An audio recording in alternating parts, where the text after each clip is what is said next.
Hello అండి. ఈరోజు నేను అటుకుల పాయసం చేస్తున్నాను. ఏమీ లేదు, సింపుల్గా 5 మినిట్స్లో అయిపోయేది. అటుకులు, సేమియా, బెల్లం, డ్రై ఫ్రూట్స్. ఇవి అటుకులు నేను పట్టించినవండి. అలాగే ఒక అర లీటర్ చిక్కటి పాలు తీసుకున్నాను. ఒక టీ గ్లాస్ మాత్రమే వాటర్ కలిపాను. ఈ అటుకులు నేను వడ్డు తీసుకొని పట్టించారండి. ఇప్పుడు మనం కడాయిలో డ్రై ఫ్రూట్స్ను ఫ్రై చేసేసుకొని పక్కన పెట్టుకుందాం. ఈలోపు అటుకుల్ని నీట్గా వాష్ చేసుకుందాం. ఇవి పట్టించినవి కదా, చాలా డస్ట్ అయితే వచ్చిందండి. 2-3 సార్లు క్లీన్ చేస్తే కానీ చక్కగా తెల్లగా ఉన్నాయి. ఇప్పుడు సేమ్యాలు కూడా కొంచెమే తీసుకున్నాను, ఎందుకంటే అటుకులు వేస్తున్నాం కాబట్టి సేమ్యాలు ఎక్కువ అవసరం లేదు. ఇలా సేమ్యాలు కూడా ఫ్రై అయిపోయిన తర్వాత పాలను ఇప్పుడు మరిగించుకుందాం. ఈ పాలల్లోకి మనం ముందుగా నీట్గా కడిగి పెట్టుకున్న అటుకులను అయితే యాడ్ చేసేసుకుందాం. మీరైతే సేమియా పాయసం ఇంకా ఏం వెరైటీస్ చేస్తారో కామెంట్స్ చేయండి. ప్లీజ్ సబ్స్క్రైబ్ చేయండి.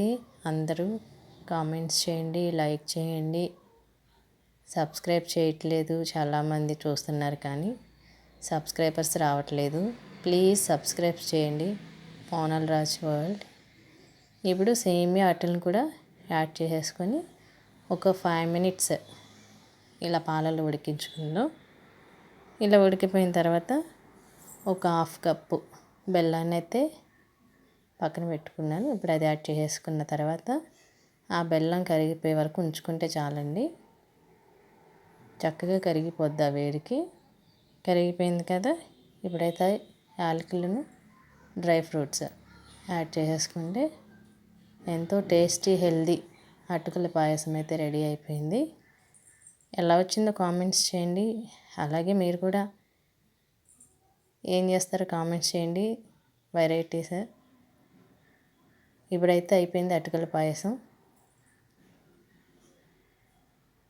మనం పైన పెట్టుకున్న వేయించుకున్న డ్రై ఫ్రూట్స్ని కూడా వేసుకుందాం.